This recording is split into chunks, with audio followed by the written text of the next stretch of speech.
Assalamualaikum warahmatullahi wabarakatuh. Alhamdulillah rabbil alamin wassalatu wassalamu ala asyrafil anbiya'i wal mursalin sayyidina Muhammad wa ala alihi wa sahbihi ajma'in.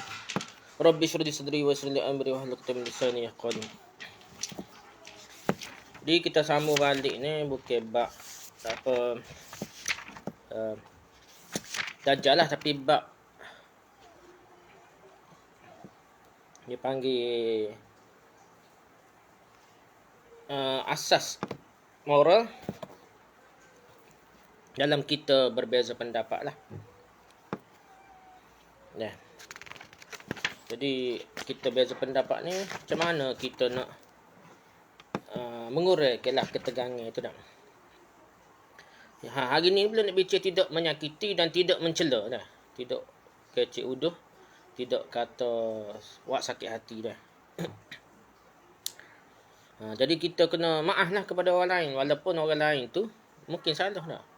Kita tengok kat mana pun, macam mana boleh dia pendapat gini, kita pun kritik lah secara asasnya dah. Tapi kita untuk tuju ke individu tertentu tu, kita cuba kata mungkin dia dari sudut lain lah, cuba cari lah kalau boleh lihat gitu lah, boleh mikir-mikir sikit supaya kita tidaklah terlajak abad kata huduh lah gitu dah. Bahkan kita ni molek, ada gagapan kita minta maaf dulu dah. Minta maaf dulu. Walaupun kita ni kemungkinan besar betul, orang lain mungkin salah. Tapi dia nama ijtihad, berbeza pandangan tu kena raikan dah. Bahkan orang yang keliru dalam ijtihad dia, dalam pendapat dia, kalau dia ikhlas kerana Allah Ta'ala, walaupun sekali tengok nak menimbulkan keburukan, dia tetap juga insya-Allah beroleh pahala kerana keikhlasan hati dia dah. Bahkan dalam satu hadis tu ada cerita kan bagaimana seorang hak zaman dulu lah, bukan zaman Nabi kita Muhammad sallallahu alaihi wasallam, bukan ada zaman sebelum ni.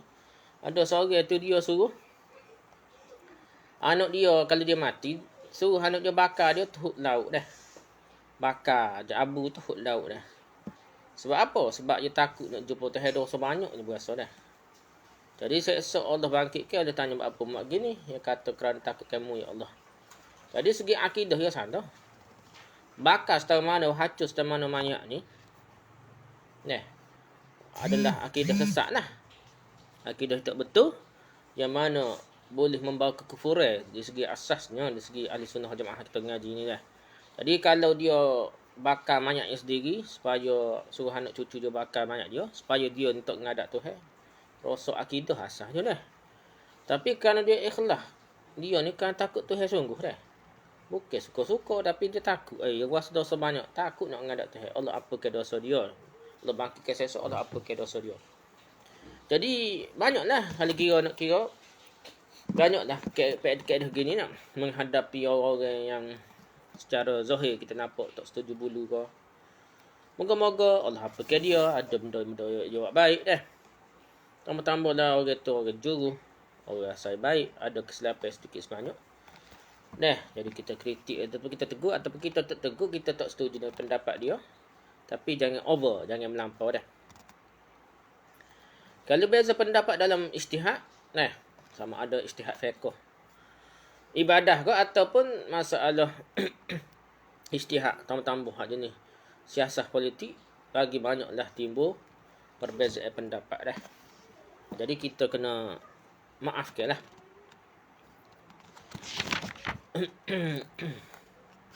Jadi orang zaman dulu, contoh baiknya Al-Laits bin Sa'ad. Al-Laits bin Sa'ad ni Imam Syafi'i tak ada nak ngaji, tapi dia sezaman dengan Imam Malik dah. Dia pergi alah ke atas ni, pergi Mesir. Al-Laits bin Sa'ad ni di Mesir ke apa tak saja dah. Di Mesir, faqih Mesir dah. Dia pergi ke Mesir tu tak ada, pergi mati dah. Al-Laits bin Sa'ad mati dah. Imam Syafi'i ni lepas ngaji di Madinah, dia ngaji di putus lah nanti molek. Putus nanti molek sana. Jadi Al-Laits bin Sa'ad ni dia ni faqih tak faqih di Mesir, bahkan Imam Syafi'i nak ngaji dia. Bahkan walaupun ada perbezaan pendapat ni Imam Syafi'i, bahkan Imam Syafi'i kata Al-Laits bin Sa'ad ni walaupun tak ada ngaji, bukan tak guru dia kata lebih faqih daripada Imam Malik sendiri dah. Imam Syafi'i kata dah. Dia Al-Laits bin Sa'ad ni dia fuqaha di Mesir lah. Imam Syafi'i ni pergi ke Baghdad dulu. Nak pergi ke Mesir tak ada, dia mati dulu. Al-Laits bin Sa'ad tak ada lah. Jadi tak ada belajar. Tapi dia buat kajian lah. Ada perbezaan pendapat-pendapat tu ada bicara dah. Lais bin Sa'ad. Lais bin Sa'ad ni, orang tengok, orang-orang zaman dia tu tengok berbeza pandangnya dah. Bahkan ulama ataupun masyarakat Madinah berpandangnya, Lais bin Sa'ad ni mengeluarkan fatwa yang pelik berbanding dengan kebiasaan ahli fiqh di Madinah, iaitu diketuai oleh Imam Malik lah. Bahkan macam ada kritik sikit lah Imam Malik pada Lais bin Sa'ad. Bila-bila gitu pun dia saling berutus surat menyatakan pendapat masing-masing. Pergi dulu Imam Malik, dan dia hormat, minta doa dan sebagainya dah. Barulah dia beri hujah. Kenapa dia pendapat gini, walaupun nampak pelik, sebenarnya ada hujah gini, dalil-dalil gini dan sebagainya, lebih kurang gitulah. Sebab itulah Imam Malik, kitab Muwatta ni Imam Malik buat kitab hadis lah. Kitab fiqh hadis. Ni zaman dulu ngaji, dia bukan zaman dah ni. Zaman Imam Syafi'i pun, dia seolah-olah dia waktu buat hadis dulu baru menyatakan pendapat dah. Imam Malik pun kitab Muwatta dia dah. Imam Syafi'i pun walaupun kitab Al-Ummu dikatakan Imam Syafi'i.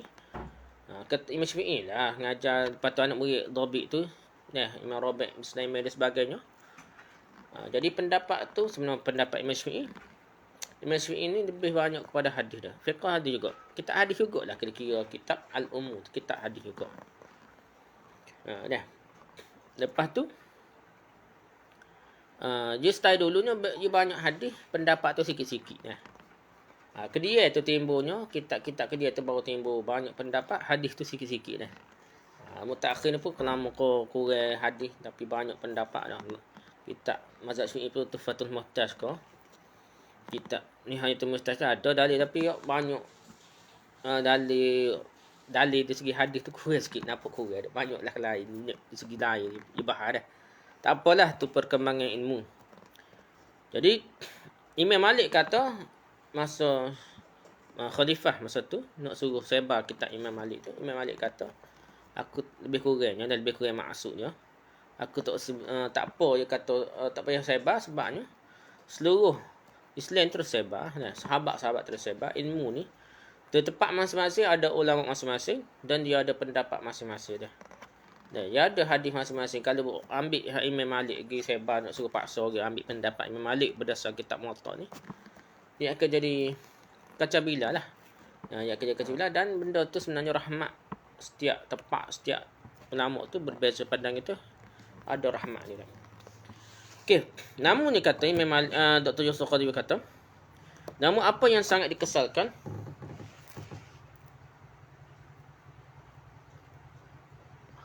tak Alia. Tak ada. Ada orang mari nak ambil bagai dah. Gigi minta kan.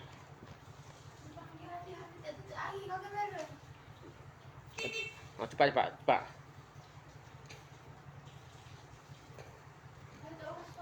Tak apa, mentah ya. Ada orang mari. Pergi nak cepat. Betul dah. Aduh. Dia ambil. Dia ambil adik.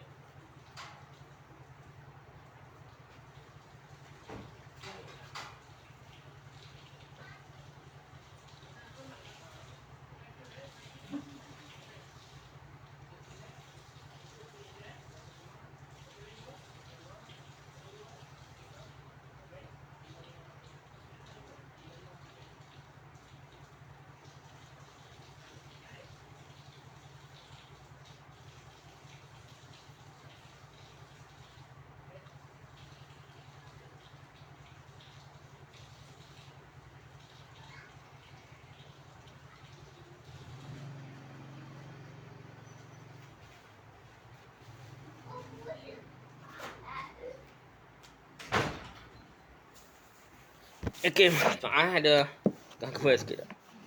Okey, seterusnya Dr. Yusuf Qadawi kata, namun apa yang sangat dikesalkan pada hari ini ialah ada di kalangan orang-orang tok lebah, da'i, aktivis Islam, mudah mencela orang yang tidak sependapat dengan mereka, mudah tuduh orang yang liberal, orang sesat, orang ni kuburiyun kau apa dak, mudah tuduh dah.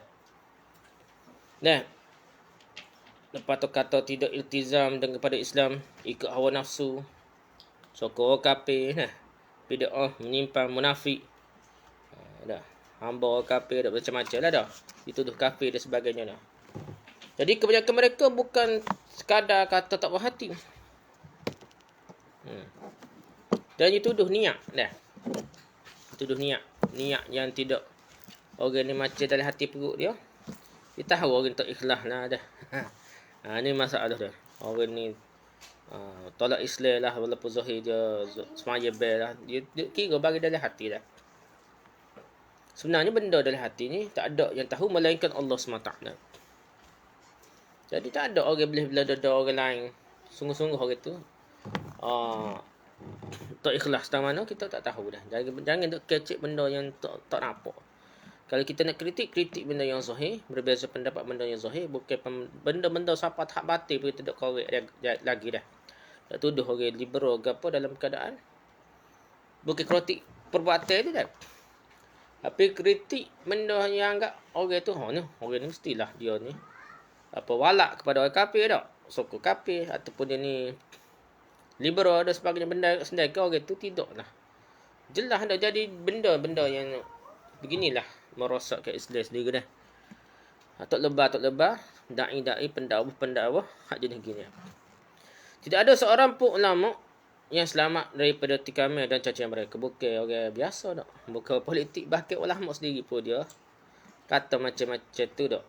Semata-mata orang tu bukan geng dia. Bukan ulama dia dah. Tak kira lah ulama zaman ni, ulama zaman dulu kena habis. Nak take ke dia. Padahal para hamba ilmu ini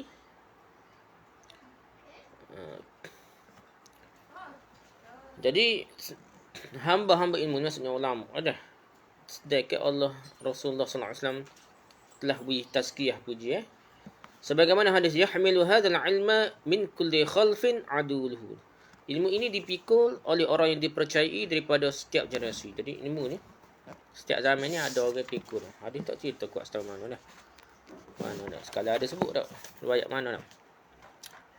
Jadi antara perkara-perkara yang kena baki, yang banyak dilakukan kesalahan oleh para aktivis, orang-orang yang gerak dalam jemaah Islam, gerakan Islam ataupun persatuan Islam, dakwah, ini gemar mencela, menyakiti orang yang tidak sependapat. Serai body kata serai body dah. Dah. Tak kira masalah akidah, fiqh, tasawuf dan gerakan apa, dia kritik dah. Seolah-olah orang ni tak cerdik doa dia cerdik dah. Ada juga orang tak mazhab pun dia anggap dia betul belaka dan dia cela masalah tu cela. Dia mencela mazhab lain, pendapat imam lain dah. Dia tidak mencari celah. Kenapa ulama-ulama mazhab lain berpendapat begitu? Kita tak nak cari tu dalil kekuatan. Dia kira hak dia je betul dah. Setengah tu yang mencela ulama-ulama sufi dah. Memanglah ada setengah tu bid'ah dan sebagainya lelaki sufi, tapi kita jangan telajak. Mungkin bersangka baik lah. Asal-asalnya bersangka baik, tapi tidak bermakna siapa membenarkan perkara karut tu dah. Ni isi Ibn Arabi ada kata dia ni wahdatul wujud, membawa panji kesyirikan dah. Kalau kita tak sokong pendapat ulama yang kata syirik pun, kafir Syekhul Akbar ke? Syekhul Akfar ke dah? Syekhul Akbar maksudnya syekh yang besar dah. Syekh Islam yang besar dah. Syekhul Akfar, syekh yang kepala bapa pengat kafir dah. Ada ulama sokong Ibn Arabi, ada tidak sokong. Kalau kita nak bersangka baik setara mana pun, kita kena terima hakikat. Kitab dia tu banyak benda karut dah. Siapa tahap paling kafir pun ada dah. Kalau terima zahir, kalau orang sokong pun kena takwil, kena beliklah kelai dah. Makna majazi dah. Tapi kalau orang baca biasa dengan tidak faham makna majazi juga, memang sesat kafir. Jadi kita kena nak sangka baik pun, kita sangka baik pada body, tapi pendapat-pendapat pelik tu kita kritik lah. Begitulah dah. Tapi jangan telajak surai body dah. Tapi kalau ulama tu hak suhud dah. Syekh Abdul Qadir Jilani dan sebagainya. Dah. Kalau ada sisinya betul, ada sisi salah tu biasalah. Tapi janganlah kita terlajak mencela dah. Begitu juga kalau kita terpengaruh dengan salaf ni. Kembali pada Al-Quran dan Sunnah. Kena kita belajar, kita baca, kita mendengar daripada ulama-ulama. Kita tengok-tengok perbandingan, kita nampak orang ulama salaf. Iaitu pegang Al-Quran Sunnah tu paling tepat. Tidaklah bermakna kita perlu mencela ulama-ulama Asy'ariyah yang ada sisi dia terpengaruh dengan mantik sangat ni, sehingga kita terambil manfaat daripada ulama sebegitu dah. Qadhi Iyad, Imam Nawawi dan sebagainya setengah-setengah terpengaruh dengan Asy'ariyah. Pendapat-pendapat dia biasalah manusia ni. Pasal ilmu ni dia saling belajar dah. Di Syria, di Damsyik ke apa ni. Ada salaf, ada Asy'ariyah. Dia belajar lagi, ada pengaruh sikit sini, pengaruh sikit sini. Jadi kita kena bersangka baik dengan ulama dah. Tengoklah Imam Ibn Qayyim dalam tentang sikap Imam Ibn Qayyim terhadap Syekh Islam Al-Harawi Al-Ansari. Pengarap kitab Manazilus Sa'irin ila Maqamati Iyyaka Na'budu wa Iyyaka Nasta'in, yang disyarah oleh Ibn Qayyim dalam kitabnya Madarijus Salikin. Jadi ada dua kitab ni. So lagi Syekhul Islam Harawi Al-Ansari ni kitab asal dia. Manazilus Sa'irin tu dah panjang-panjang ni dah. Imam Ibn Qayyim pula kitabnya Madarijus Salikin. Jadi Imam Harawi ni dia kata tidak sebulu juga dah. Yang lain sikit lah, aliran lain dah. Jadi Ibn Qayyim banyak berbeza pendapat dengan Imam Harawi ni lah. Isyarah ya kritik pendapat-pendapat Imam Harawi. Ya. Ada benda yang takwil, ada benda yang tak boleh nak takwil. Dia royak salah lah, gitulah nak. Tapi dalam karangan Madarijus Salikin ni kita tasawuf cara salah tu nak. Dia akan cari alasan demi alasan kalau boleh nak membetulkan ataupun tengok sudut yang betul. Imam Harawi lah, dan puji ilmu dan keutamaan dan kedudukannya yang tinggi dia. Contohnya Imam Harawi kata hakikat taubat ni mencari alasan makhluk. Dalam pengertian dipegang oleh kebanyakan kaum sufi, iaitu siapa yang memandang makhluk dengan mata hakikat pasti akan memaafkannya, tapi siapa yang memandangnya dengan mata syariat pasti akan mencelanya. Jadi Imam Harawi ni kecek gitulah style tasawuf ni, dia kecek macam Jabariyah tu banyak dah. Iaitu apa-apa pun seolah-olah nampaknya tak ada benda-benda nak kait dengan Tuhan belaka dah. Hakikat tu lah. Jadi syariat dia jadi gitu je gaya dah. Siapa yang tengok makhluk tu dengan mata hakikat, pasal dia kata macam Allah belaka buat, tak salah gitu dah. Tapi kalau orang tengok dari segi mata syariat, ia akan mencelanya. Apa maksud sini tak? Jadi Imam Ibn Qayyim kritik lah dah. Ibn Qayyim menjelaskan tidak ada alasan sama sekali bagi orang bermaksiat. Kalau kita kecek gini, bahaya dah. Ibn Qayyim kritik dah. Alasan mereka tidak termasuk taubat. Mencari alasan mereka juga tidak termasuk hakikat taubat. Jadi hakikat taubat ni jangan sapa tahap seolah-olah jadi Jabariyah dah. Jadi segapa-gapa tak boleh nak gapo dah. Macam bulu yang berterbangan dah. Semuanya salah Tuhan belaka dah. Baik ke buruk ke Tuhan belaka dah. Ni benda-benda Jabariyah ni ajar sesat dah. Jadi tasawuf ni ada sapa tahap gitu dah. Jadi Ibn Qayyim kata, apalagi jika berkaitan alasan para penyembah berhala, pembunuh para nabi, Fir'aun, Haman, Namrud dan Kan'an, Abu Jahal dan sekutu-sekutunya, semuanya adalah kafir dan zalim, melanggar hukum-hukum Allah dan larangan-larangannya. Mereka semua adalah makhluk. Adakah alasan mereka itu termasuk hakikat taubat? Nah. Jadi Ibn Qayyim bila ambil kitab tu, syarah, bila puji Tok Guru Ta'alim tu, dia kritik juga, bukan terima belakang. Ni masalah setengah tasawuf tu kita faham. Kadang-kadang Ibn Taymiyah tu yang marah doa lalu dah. Ibn Taymiyah ni nak kata macam-macam. Sedekah tok guru dia dulu. Bahkan dia kata Syekhul Akbar Ibn Arabi ni, dalam kitab Futuhat Al-Makkiyah ke, kitab khusus Al-Hikam ke. Siapa tahap dia kata Fir'aun, dia kata Fir'aun tu beriman lah. Nah. Hak peringkat rendah sikit dia kata Abu Talib tu Islam lah. Dah tak boleh kata ibu bapa Nabi kafir lah. Tak boleh kata marah benar dah. Jadi benda-benda gini lah tak betul dia. Jadi benda melampau dah. Jadi tasawuf ni ada tahap-tahap melampau. Ibnu Qayyim kritik dah. Kadang-kadang kita pelik. Dia ambil setengah-setengah tarekat tu dia kata tak boleh baca tabat yada abil habi wa tabb tu. Surah tabat yada tu tak boleh baca kerek dah. Nanti sakit hati Nabi dah. Sedangkan Abu Lahab tu bila pula Nabi saya dia. No? Dia paling kuat penentang Islam dah. Apa sakit hati Nabi no? Dia buat sakit hati Nabi. Kalau kita tak usah tabat yada abil Lahab tu, kita tak usah kutuk Abu Lahab, tak usah baca surah tu. Surah Abu Lahab, surah Lahab tu, tak usah baca tu, takut terasa karutlah sepatutnya kita baca surah tabat yada abil Lahab tu, kita sokong Nabi. Kutuk Abu Lahab kerana dia khianat ke Nabi. Adakah kita tak usah baca surah tabat yada abil Lahab? Tak molek baca waktu dalam semaya setengah-setengah. Ustaz tasawuf tarekat ni dah. Dia kata takut sakit hati Nabi. Sepatutnya kita tak usah baca tu sakit hati Nabi-nya. Sebab kita tak berada di sisi Nabi. Semasa Abu Lahab menentang Nabi dah. Jadi benda-benda gitulah. Dan Fir'aun pun dia kata, pokok kalau tasawuf ni hakikat kau nak dah. Ilmu hakikat. Siapa tahap dia kata, Fir'aun ni beriman dah. Beriman. Lepas tu kena hukum, kena bunuh ke Fir'aun ni. Ahli-ahli sihir yang beriman setelah dia tengok ular Nabi Musa tu. Daripada tongkat Nabi Musa tu makan habis ular je.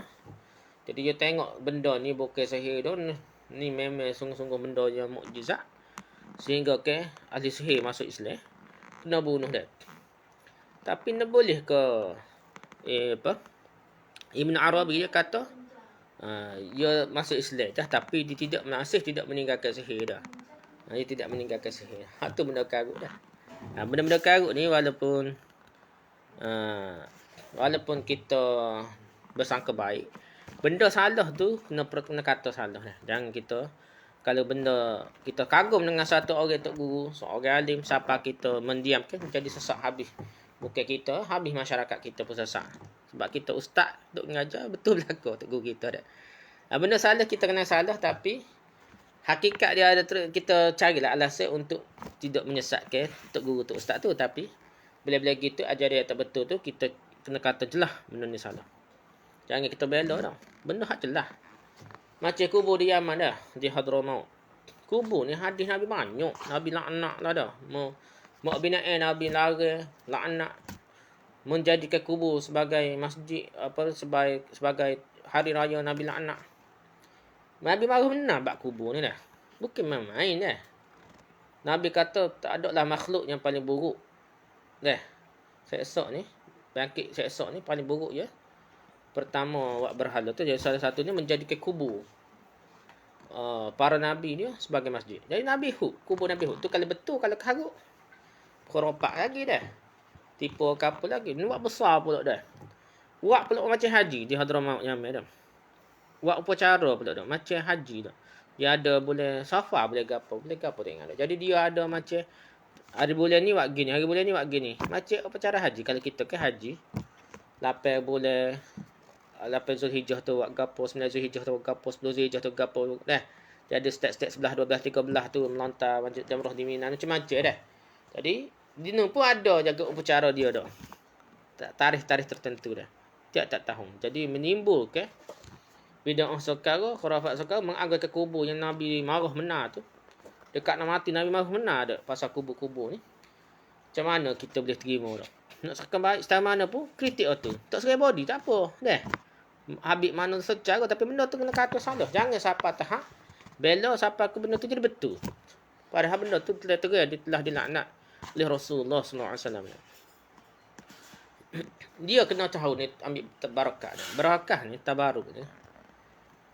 Setiap benda tu ada tabaruk dah. Nabi terutama Nabi. Sedangkan dulu ada Nabi Daniel. Sahabat je pun. Nak sahabat-sahabat ni sebenarnya zaman Nabi, zaman sahabat tu Nabi wafat pun dia memang berjumpa kubur-kubur Nabi. Tapi sahabat ni bukan jumpa kubur yang ambil berkat. Berkat tabaruk ni nombor 2 tak penting mana. Pada berkat dengan Quran dah. Apa tabaruk dengan tubuh badan Nabi atau kubur Nabi ni. Ada kubur mayat dia ni, dia bukan letak dalam tanah, duduk luar dalam satu rumah satu tempat. Waktu ubik mayat ni nah, dikatakan itu adalah mayat Nabi Daniel ke apa. Waktu ubik turun hujan. Mak masuk berhenti hujan. Waktu ubik turun hujan. Siapa setara tu barakah dia dah. Dah. Nabi dululah Daniel apa. Jadi sahabat susu ni sahabat ni alih sungai. Gali dalam, lepas tu alih sungai tu dia gali kat lain dulu. Gali dalam sungai tu. Dalam mak masuk mayat Nabi tu. Lepas tu kambuh ngali ke sungai semula situ sehingga orang tak tahu dah. Orang tak tahu terus dah. Masuklah zaman Umar Al-Khattab ke mana dah. Jadi begitulah benda ni, kubur-kubur Nabi bukan tempat dicari, bahkan wajib disusuk. Kerana takut manusia terfitnah. Tak bodoh-bodoh ni, ambil berkat lah, mitok bukan berkat tu hal lagi dah. Walaupun tak molek ambil berkat Al-Quran, ambil berkat tubuh Nabi ni sekadar dimaafkan kalau ada dah. Tapi bukan jadi matlamat hidup, bukan matlamat ibadah, bukan jadi pahala besar. Pahala besar ni kita baca Quran, beramal dengan Quran. Okey. Jadi hakikat taubat ni bukanlah siapa tahap jadi Jabariyah. Jadi Ibn Qayyim kritik Imam Harawi lah. Jadi ulama-ulama ni dia kritik pun dia buat syarah kitab masing-masing ni. Ibn Qayyim Ibn Jauzi dulu dia kritik Imam Ghazali Ihya Ulumuddin. Dia syarah dah. Kitab dia buat kitab Minhajul Qasidin lah. Jadi Ibn Jauzi ni ya gitulah ulama ni walaupun berbeza aliran, kadang-kadang puji memuji dan saling mengambil manfaat antara satu sama lain. Kita ni zaman kedua walaupun kita jadi ustaz pun zaman kedua ni kita kena faham lah, kita ambil manfaat setiap ulama dalam aliran mana pun. Jangan kita taksub. Kalau kita jenis nak belajar dengan tok guru kita saja, orang tok guru lain tak boleh pakai, menyebabkan kita ni hilang manfaat ilmunya sangat banyak.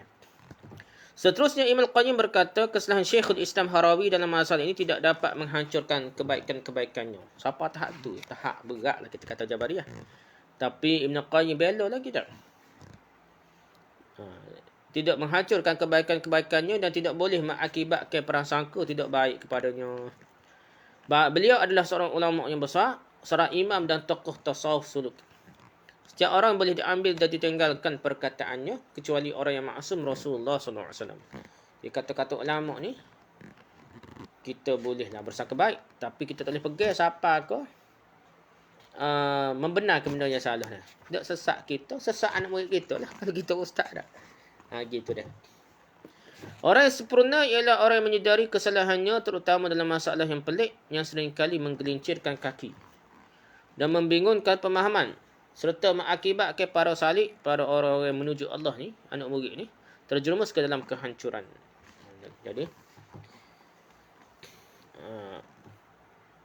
Jadi kita kena faham, kalau kita utama, kita kena faham kesalahan. Walaupun tok guru kita, benda tak betul, kita tak boleh ikut. Benda yang Nabi kata, kita kena ikut. Dan ni hak kerek berlaku dah ni, hak kita urusin juga. Kata-kata Nabi tu takwil. Kubur Nabi kata-kata jangan buat binaan, jangan lebih sedekah ke apa. Takwil lagi. Dia kata mazhab gini, kata gini, mazhab gini, kata gini. Tak kira mazhab. Kita lebih ingat Nabi lagi dah. Kita tengok kubur-kubur ta'lim kita pun dah. Ada satu kali masjid pakai menarik tu. Dia tunjuk dia tu lah link dah. Kubur-kubur ta'lim di Kelantan ni. Kubur-kubur ta'lim di Kelantan ni banyak kubur-kubur tu. Ada buat blender tu lah. Macam binaan sikit lah tu. Ada yang tak ada dah. Banyak juga tu kan. Banyak juga lama tak ada dah. Tu gua tasawuf pun tak. Maksudnya dia faham dah. Sedangkan mazhab kita, mazhab Syi'i sendiri. Pendapat pelembut lah. Mazhab lain kerah lagi dah. Mazhab Syi'i pelembut pun dia kata kalau kubur tu kubur awam, kubur yang orang tanah semua sekali capur tu. Bukan keluarga kita saja. Kubur awam, bukan rumah kita. Maka haram buat binaan. Kubur sendiri baru tak haram, makruh saja. Sampai tahap tu dah. Hak paling lembut dah. Jadi kita kena faham lah. Tak apalah gitu dah. Okey, antara kesalahan yang dilakukan oleh sebagai orang yang taat beragama, orang jujur tak lebah. Mereka ni tidak membolehkan sama sekali orang yang dipercayainya, orang tok guru dia hak dia percaya tu dalam masalah ilmu dan agama tergelincir kakinya dalam bidang pemikiran atau suluk tasawuf. Jadi tok guru dia takkan benda boleh jadi salah dah. Ni ikut berlaku hak tok guru dia dah. Seolah tok guru dia ni pun nabi tak akan salah ataupun Tuhan tak akan salah dah. Tersilap pun dia ni kan nama kena faham tok guru tu kadang beri pendapat tak khabar tak ingat tersalah ke apa dia dimaafkan ijtihad dia. Tapi kita yang tahu ni walaupun kita ni anak murid dia kita kena tak boleh ikut. Haram kalau kita tahu tak betul ni. Tiba-tiba kita nak ikut juga kata guru aku betul jugalah. Tu jadi sesatlah jadi.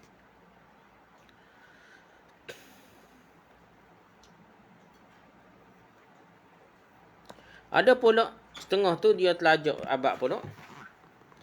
Dia kata tak boleh sama sekali orang tak alim ni buat salah. Kalau salah sekali sikit, dah tergelincir sikit, sesat lalu. Kafir dah, tak boleh pakai lalu. Semua kitab je kena bakar lah kau dah.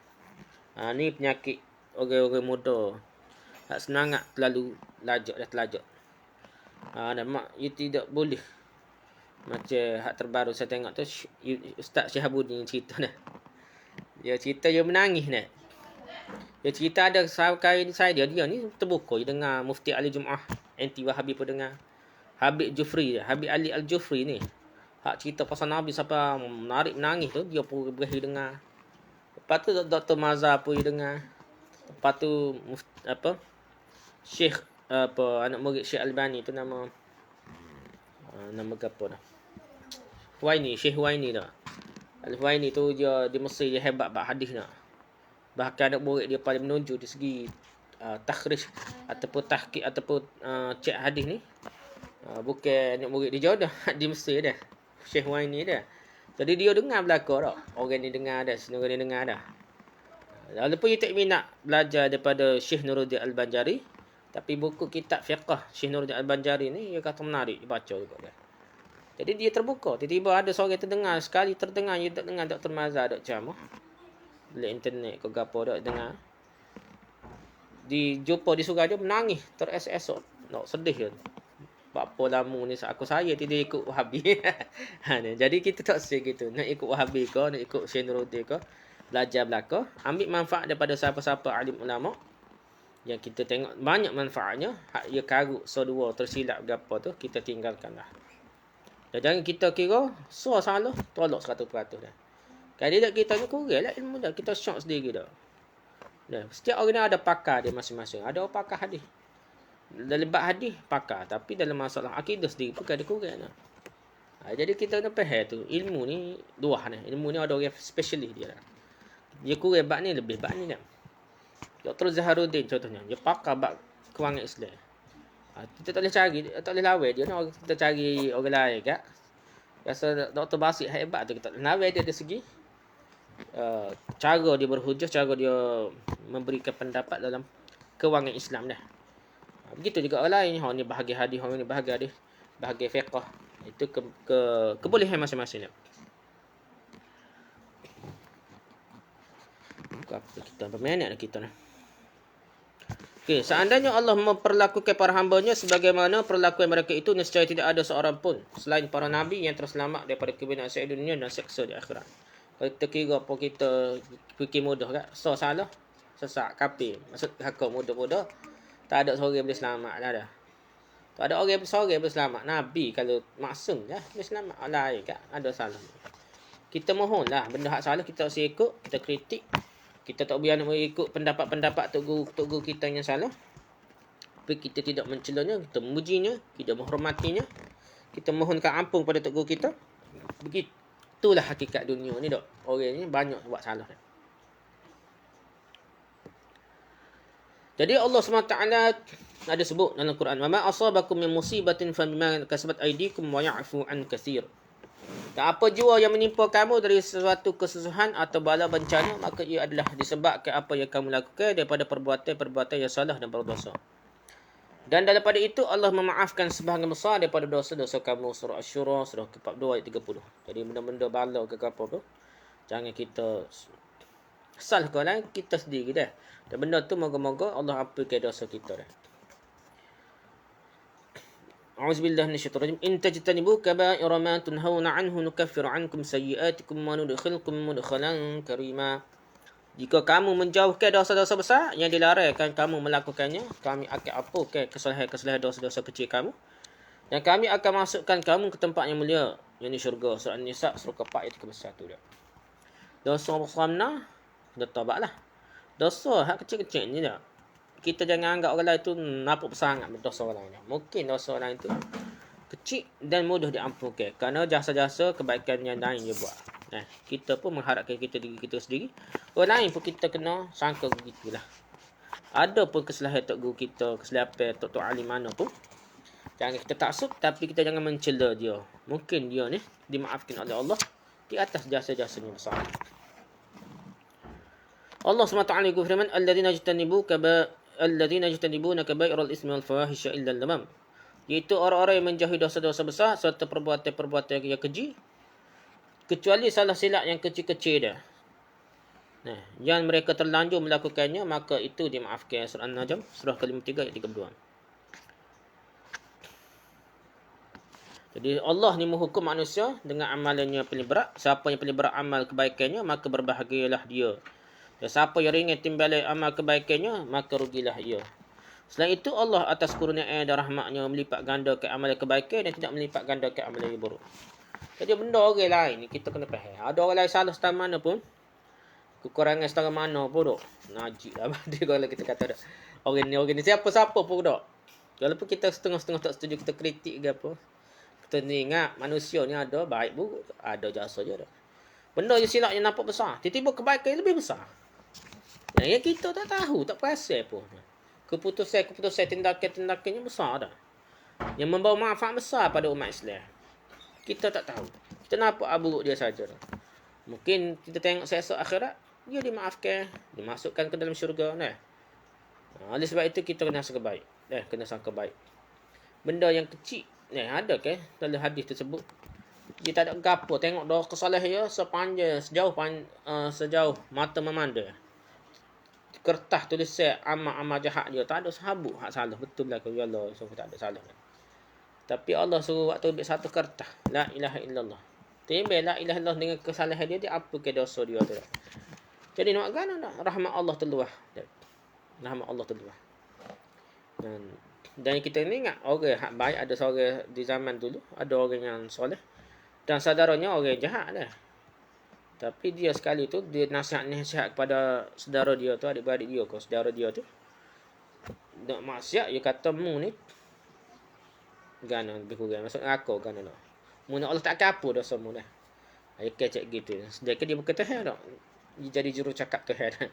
Dan sekali di esok zaman di akhirat nanti Allah kata siapa jadi Allah kata mu ni saudara dia banyak maksiat masa dunia tu. Diampunkan oleh Allah SWT, dimasukkan syurga. Dia hak kata kepada saya dia ni, Allah tak akan ampun ke kamu ni. Dia ni pula dimasukkan neraka dah. Waliyazubillah lah. Kita minta jauh benda gitu dah. Jadi rahmat Allah luas ni. Jadi benda yang kecil pun, amal ibadah yang baik, yang ikhlas, yang besar kesan dia, ataupun di sisi Allah besar nilainya. Kita tak tahu, mungkin orang itu banyak salah, tapi ada benda baik yang sangat besar, dia akan diampunkan Allah ni. Banyak mana hadis cerita ada orang yang kaki maksiat apa, dia ni penzina dah. Ada hadis tu kita jatuh, ada kata perempuan dah. Jadi dia penzina dosa besar tu, dia ni lepas dia minum air tu, dia tengok anjing jilat tanah nak dahaga. Dia ambil air daripada telaga, guna kasut selipar dia beri ke anjing ni. Bukan benda lain, dah anjing ni. Allah ampunkan dosa dia dengan sebab itu dah. Walaupun dia berzina dan sebagainya. Jadi kita kena faham rahmat Allah terluah. Nak tuduh orang lain payah dah. Rahmat Allah terluah. Jadi dalam Al-Quran pada sebut innallaha la yuzlimu mithqala dzarrah wa in taku hasanatan yudha'ifha wa yu'ti min ladunhu ajran 'azima. Sesungguhnya Allah tidak sekali-kali buat zalim. Sekalipun seberat zarah debu dah. Dan kalaulah amal yang seberat zarah itu amal kebajikan, nescaya akan digandakannya dan akan Nescaya dia akan menggandakannya dan akan memberi, dan di sisinya pahala yang amat besar. Surah An-Nisa surah keempat ayat 40. Ya Allah untuk azalim. Ada benda kecil pun darah ni. Bukan sekadar beri pahala. Dia boleh gandakan pahala tu kalau besar manfaatnya dia. Besar nilai di sisi Allah besar, dia akan jadi besar. Berganda-ganda dah. Jadi kita nak tahu mana orang lain jahat setara mana pun dia tak ada amal dah. Kita tak boleh nak tegur kau orang dah. Lah kita pun kita nak sangka baik kepada Tuhan, dan kita kena bersikap jangan melampau dah. Jangan mudah menghukum orang, mudah maafkan. Nah. Gitulah dah. Sabda Nabi sallallahu alaihi wasallam, kullu bani Adam khata' wa khairul khata'in at-tawwabun. Setiap anak bani Adam ni banyak melakukan buat kesalahan lah, melakukan kesalahan. Dan sebaik-baik orang yang melakukan kesalahan ialah orang yang bertaubat. Wa khairul khata'in at-tawwabun. Hadis riwayat Ahmad, Tirmizi, Ibn Majah dan Hakim daripada Anas. Dalam Sahih Jami' As-Saghir ada hadis ni. Hadis ni tak saya ada ni, kullu bani Adam khata' wa khairul khata'in at-tawwabun. Jadi hadis ni Sahih Bukhari, Sahih Muslim. Ada ni sikit. Untuk mengapa dulu nah. Tapi dia kata sini Imam Ahmad Tirmizi dah. Jadi hadis ni kuat, dia kata setiap orang ni buat salah berlaku nah. Tapi orang yang buat salah ni sebaik-baik orang buat salah ni dia bertaubat. Jadi orang yang bertaubat ni dia akan dihapuskan dosa dia oleh Allah SWT. Mana tahu kita tak dengar apa dia taubat, tiba-tiba dia taubat tengah malam kau, dekat nak mati kau ke apa? Mana dah? Begitu juga kita kena sangka baik pada orang lain. Satu lagi hadis, wallazi nafsi biyadihi law lam yaznibu la dhahaba Allah bikum wa jaa biqaumin yaznibuna fayastaghfiruna Allah fayaghfir lahum. Demi zat yang diriku di tangannya, seandainya kamu tidak melakukan dosa, nescaya Allah akan menghilangkan kamu dan menggantikan kamu dengan orang yang melakukan dosa pula. Lalu mereka meminta keampunan kepada Allah, kemudian mereka diampuninya. Diriwayatkan oleh Ahmad, Muslim sebagaimana dalam Sahih Jami' As-Saghir. Hadis nombor 7074. Jadi kalau tak ada pun Allah bukan buat cipta dunia ni pakai orang suci bersih pemalaikat belaka dah. Kalau tak ada orang buat dosa ni, nah, jadi tu hewan tak ada, tak tahu bukan azab, bukan tu hewan mati, tak boring dah. Dunia boring tanpa maksiat rasa dah. Dah, kita kena realistik dah. Dunia ni realistik. Jangan kata betul pun sodak. Allah buat ni bukan betul sodak, baik, jahat. Sore je. Kumpulan ni betul belaka. Kumpulan ni jahat belaka dah. Dia tak akan jadi begitu dah. Dia kita Islam, molek belaka, maksudnya kita kaya belaka tidak. Allah akan ada nyakit, ada gini. Barulah dunia ni ada warna-warni je. Warna-warni kehidupan. Kalau tak ada semua juru pemalaikat belaka, tak ada pedah buat dunia ni dah. Jadi Allah tak ada orang gini. Allah akan biarkan ada orang yang buat dosa juga. Tapi Allah nak tengok tu apa? Bertabat dah. Allah nak tengok orang tu minta ampun dengan Allah. Merayu-rayu minta ampun. Bila-bila buat dosa pun minta ampun dengan Allah. Dia Allah kata gitu, kita pun tak usah lebih hak lah. Tak usah nak. Sikit-sikit lah kalau orang buat dosa kafir ke dosa neraka, mudah-mudah jangan dah. Jadi begitulah atas kerangkah kita ni. Banyak nama dah. Tertangguh dengan tasbih kafarah dan suratul asr. Subhanakallah wa hamdika subhanaka wa bihamdika. Assalamualaikum warahmatullahi wabarakatuh.